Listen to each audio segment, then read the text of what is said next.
చెందినటువంటి ఎప్పటి నుంచో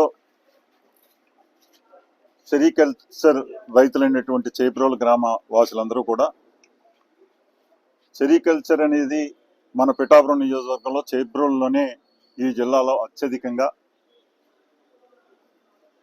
ముందుకెళ్తున్నటువంటి సెరికల్చర్ రైతులకి అందరికీ కూడా ఎన్నో కష్టాలు ఉన్నా కూడా వారి యొక్క సమస్యని ఆ రోజుల్లో 1 కోటి రూపాయల వరకునే వారికి ఆ రోజున మనం తేవడం జరిగింది. ఈ రోజున దాదాపు 4 కోట్ల రూపాయల బకాయిలు ఉండే పరిస్థితుల్లో గౌరవ శాసనసభ్యులు డిప్యూటీ సీఎం గారు అయినటువంటి పవన్ కళ్యాణ్ గారి దృష్టికి తీసుకెళ్లాలనే దృక్పథంతో ఆ రైతులందరూ కోరిక మీద ఈ రోజున ఏదైతే ఈ నియోజకవర్గ సమస్యలన్నింటినీ కూడా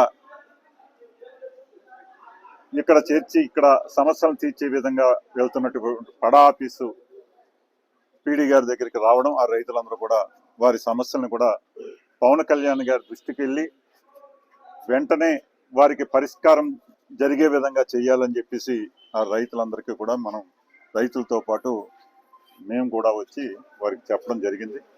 అవన్నీ కూడా నోట్ చేసుకుని ఈ రోజే పవన్ కళ్యాణ్ గారు టేబుల్ మీదకి వెళ్ళేలాగా పీడీ గారు చేస్తానని చెప్పడం జరిగింది.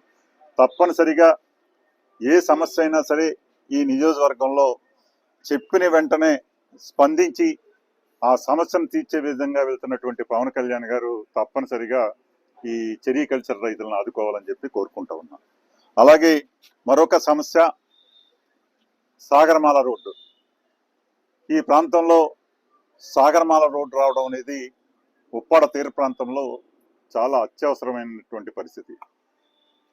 అక్కడే సెజ్ ఉండే పరిస్థితుల్లో ఎన్నో ఇండస్ట్రీలు వచ్చే తరుణంలో అక్కడే పోర్టు ఇవన్నీ కూడా ఉండే తరుణంలో ఈ రోజున ఆ రోడ్డు యొక్క అవసరం ఆ ప్రాంతానికి చాలా అవసరం ఉండే పరిస్థితి.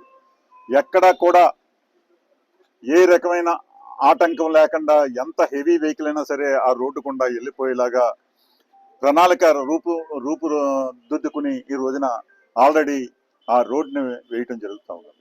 కానీ ఆ ప్రాంత రైతులందరూ కూడా వారి యొక్క ఆందోళన చెందుతూ ఉన్నారు.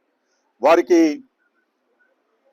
ఆ రోడ్డు మీదకి డైరెక్ట్గా వెళ్ళే పరిస్థితుల్లో కొన్ని ఆటంకాలు ఏర్పడినటువంటి పరిస్థితి. సర్వీస్ రోడ్లు ఒకవైపుకే ఇచ్చి రెండో వైపు ఇవ్వలేదని కొంతమంది రైతులు, అలాగే అండర్ పాసేజ్గా వెళ్ళే పరిస్థితుల్లో వాటర్ వెళ్ళే విధానం ఒక తోరలేసి దాని కన్స్ట్రక్షన్ చేసి ముందుకెళ్తున్న తరుణంలో రేపు రాబోయే రోజుల్లో